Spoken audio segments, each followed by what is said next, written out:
So before we start, I'd like to show that I'm wearing proper lab attire. So I have long pants on, closed-toed shoes, long jacket covering my arms, and the side shields for my glasses. So I have here measured out 1.40 grams of potassium hydroxide. I'm going to go ahead and add it to this beaker.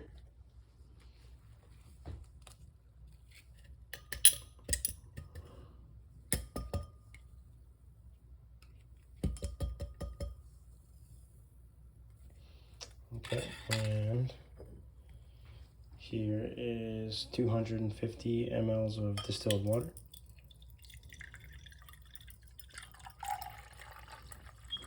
And I have 5 mLs of apple cider vinegar,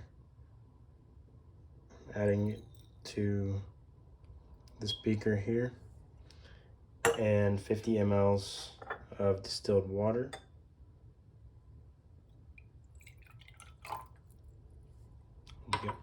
And here is 2 to 4 drops.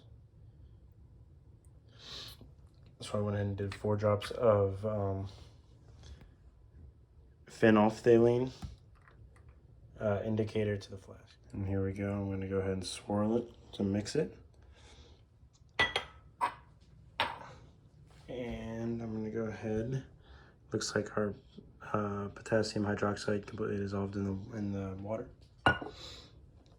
So there we go. We have our titrant and our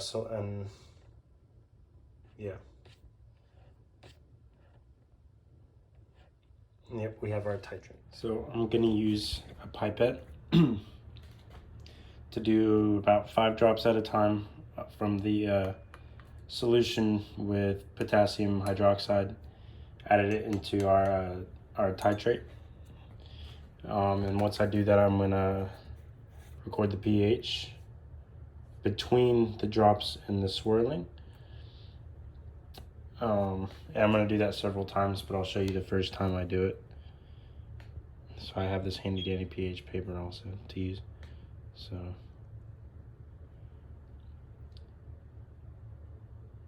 one, 2, 3,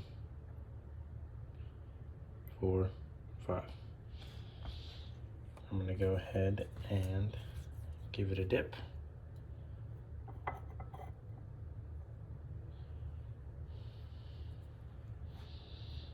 And we see here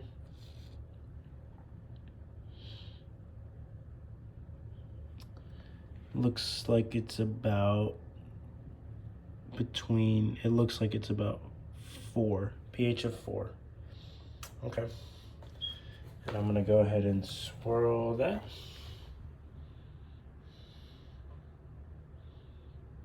All right.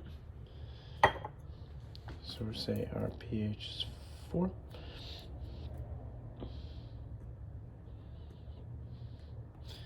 All right. And I'll go ahead and repeat this a few times and check back in. So I've just added 56 milliliters and it's been over 30 seconds. Once I swirl this, it'll probably go away, but we got that pink. Yep. So we're not done yet, but just checking in at 56. All right, that's 60 mLs added. And that's totally pink. It's been pink for over 30 seconds. I'm gonna go ahead and test the pH real quick.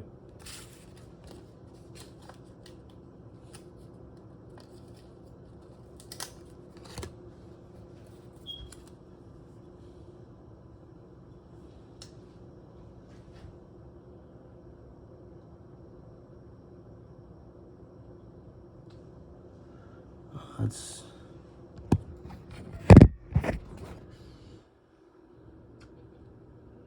somewhere between 7 and 8. Well, that was a quick jump. Okay.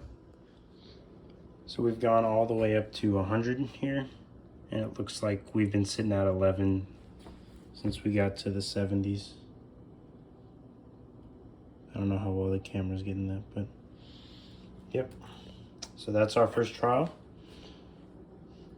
I'm gonna go ahead and repeat this 2 more times to make sure my data is accurate, and I'll check back in then.